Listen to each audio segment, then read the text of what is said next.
Hi everyone. I wanted to talk to you guys about depression remedies for a little bit. I've been open about the fact that I do take SSRIs. However, it is not for everyone. Some people react very differently to them. When you're first on SSRIs, especially something like Zoloft, you lose your sex drive for about 6 months. You have endless diarrhea. Your body has to get used to it.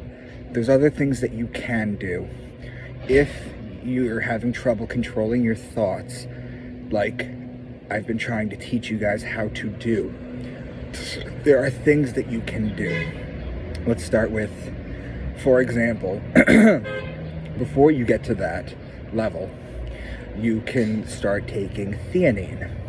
Theanine, which is the active ingredient in tea that makes you relaxed. You'll take a St. John's wort with it.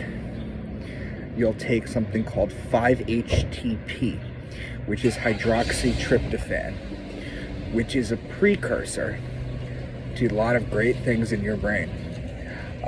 The 5-HTP, hydroxytryptophan, you may know the word because it's basically, the stuff in turkey that makes you sleepy and docile and relaxed.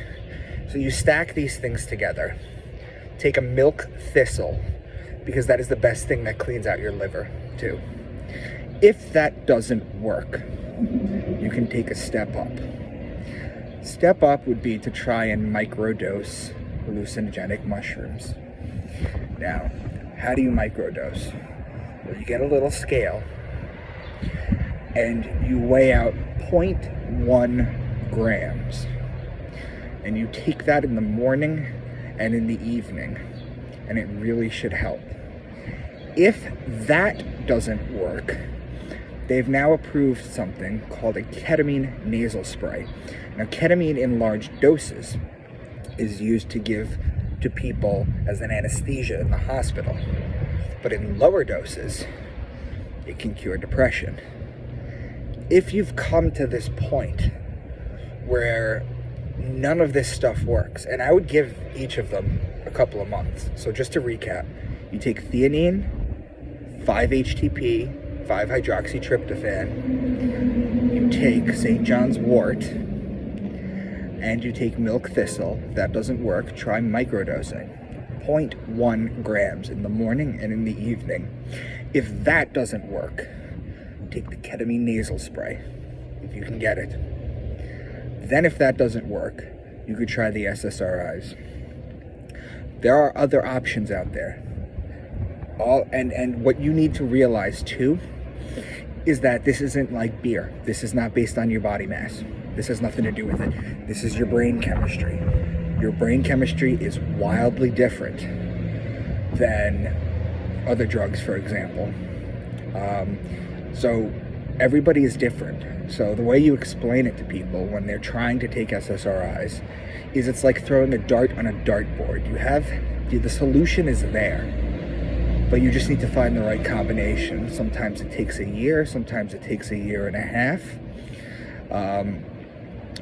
But at the end of the day, you just couple everything that I just told you with sun gazing the first 30 minutes in the morning, sun gazing the last 30 minutes of the day, or light a non-scented candle and watch the flame for 30 minutes a day. Go outside, touch grass. There are things you can do to help yourself. Stop masturbating.